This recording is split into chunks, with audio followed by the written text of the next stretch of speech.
Hi guys, for today's video mag-unboxing tayo ng ito 817.08 ang price niya. Yan, unbox na yan. Yan, so ito yon, chinek ko sa Lazada. So ayan po is rice cooker. Yan, 6 liters. Ayan, so yan, unboxing na natin.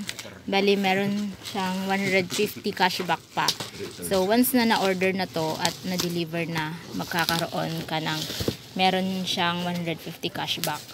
So, nagbayad lang ako ng 817. Ayan, so, yung 817 na yan, so, meron pang babalik sa akin na 150. Kaya, sulit na sulit. Ayan, 6 liters na. So, bali, parang binili ko lang siya ng 667 na. Kasi dahil sa cashback, pwede ko pang i-purchase ulit. So, ayan po yung rice cooker.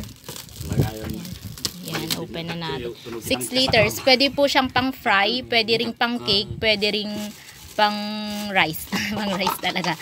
Ayan, 6 liters. Ayan, meron siyang cable, tapos meron siyang free na ganito.